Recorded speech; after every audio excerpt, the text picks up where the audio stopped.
ചക്കയുടെയൊക്കെ season ആയിട്ടുണ്ടല്ലോ. ഞങ്ങളുടെ നാട്ടിലെ സ്പെഷ്യലായിട്ടുള്ള ചക്ക തോരനാണ് ഇന്ന് കാണിക്കാൻ പോണത്. നല്ല എളുപ്പമാണ് ഉണ്ടാക്കാൻ, അടിപൊളി സ്വാദാണ്. എല്ലാവരും ട്രൈ ചെയ്ത് നോക്കുക. തോരൻ വെക്കാനായിട്ട് ഈ ഒരു പാകത്തിലുള്ള ഇടിച്ചക്കയാണ് നമുക്ക് ആവശ്യം. കുരുവൊക്കെ വന്ന് തുടങ്ങുന്നതിന് മുന്നുള്ള ഒരു പാകമാണത്.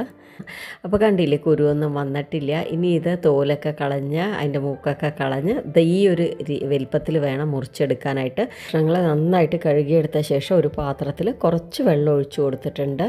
പിന്നെ ഒരു ടീസ്പൂൺ മഞ്ഞൾപ്പൊടി, ആവശ്യത്തിനുള്ള ഉപ്പും കൂടെ ഇട്ട ശേഷം നന്നായിട്ടൊന്ന് യോജിപ്പിച്ചെടുക്കുക. ഇനി അടച്ച് വെച്ച് പകുതി അല്ലെങ്കിൽ മുക്കാൽ വേവ് ആവണ സമയത്ത് ഫ്ലെയിം ഓഫ് ചെയ്ത് വെക്കുക. അപ്പോൾ ഇത് നന്നായിട്ട് വെന്ത് കിട്ടാൻ പാടില്ല കേട്ടോ. വെന്ത് കിട്ടിയാൽ നമുക്ക് വിചാരിച്ച ആ ഒരു ചക്കത്തോരൻ്റെ കൺസിസ്റ്റൻസി നമുക്ക് കിട്ടില്ല.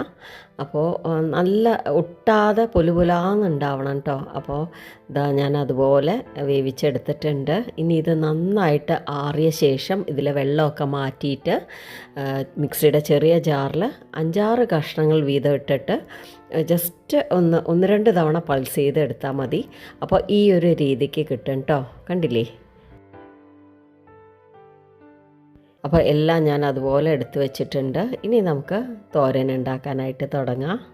അപ്പോൾ ഒരു ചീഞ്ചട്ടി വെച്ചിട്ട് അതിലേക്ക് 1 ടേബിൾ സ്പൂൺ വെളിച്ചെണ്ണ ഒഴിച്ച് കൊടുത്തിട്ടുണ്ട്. 1 ടീസ്പൂൺ കടുക് ഇട്ടിട്ടുണ്ട്. പിന്നെ 1-1.5 ടീസ്പൂൺ ഉഴുന്ന് പരിപ്പ് ഇട്ട് കൊടുത്തിട്ടുണ്ട്.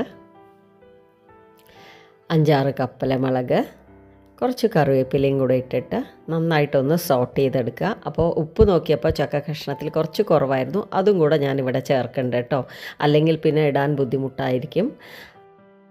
ഇനി ഇതിലേക്ക് പൾസ് ചെയ്ത് വെച്ച ചക്ക ഇട്ട് കൊടുക്കുക.